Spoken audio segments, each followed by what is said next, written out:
कृष्ण जी की अगर भाषा में मैं बोलूं कि जिस मनुष्य की देह कोमल रह जाती है उसका हृदय कठोर हो जाता है, और जिस इंसान का हृदय कठोर हो जाता है वो समाज के लिए बहुत नुकसानदायक रहता है। धृतराष्ट्र के साथ जो सबसे बड़ी बात हुई ना, इस आदमी का हृदय इतना कठोर हो गया कि उसके कठोर हृदय की वजह से ये सारी चीजें होती चली गई और एक विशेष जगह एनर्जी लगती चली गई। कभी भी मनुष्य का जीवन कोमल नहीं रहे, टफ रहे, कठोर रहे, क्योंकि सारे गुरुकुलों में यही परंपरा थी।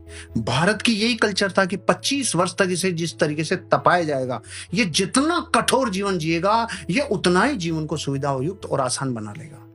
आज के आप मतलब अपने ग्रंथों में पढ़ोगे तो चंद्रगुप्त मौर्य को 16 जो स्वप्न आए थे उसमें से एक स्वप्न था कि गाय बछड़े को चाट रही है, और चाटने की जो पराकाष्ठा है वो इस लेवल की है कि चाटते चाटते चमड़ी उधड़ गई और खून आने लग गए।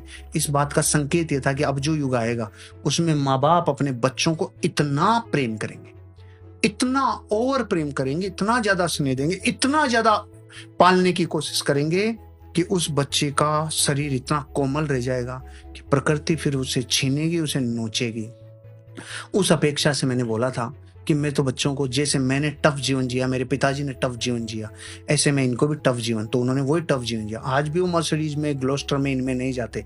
आज मतलब वो जब बात कही थी तब तो रेल में लटक के जाते थे, तब तो टैक्सी में लटक के जाते थे, लेकिन अब बेचारे ग्रो कर गए, सवाल भी तो बदल गया, 5-7 साल हो गए, तो अब उनके लिए ड्राइवर है। लेकिन गाड़ी सबसे छोटी जाएगी जो घर में टियागो होगी या मारुति 800 होगी, सबसे छोटी वाली में जाएंगे।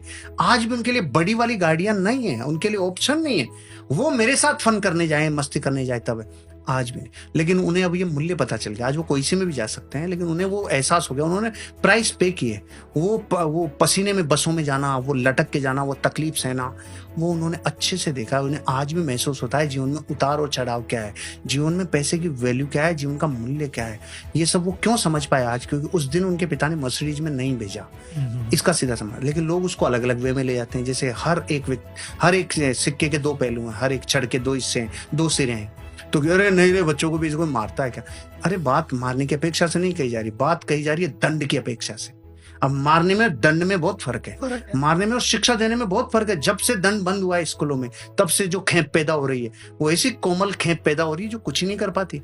अब मैं कितना टफ था, 7th क्लास के बाद गाँव छोड़ा, 11 साल का लड़का 15 किलोमीटर 20 किलोमीटर दूर 3 बसें बदल कर, अरे रे ये टफनेस आज कहाँ है? आज तो उसको यूं लग के सोसाइटी में भी निकलता है ना, इसका गेट बंद है। वो भी कहता है कहाँ बता के जा, कहाँ सोसाइटी में कैसे चला गया तू? मतलब टफ बबल में पल रहे हैं, बबल में।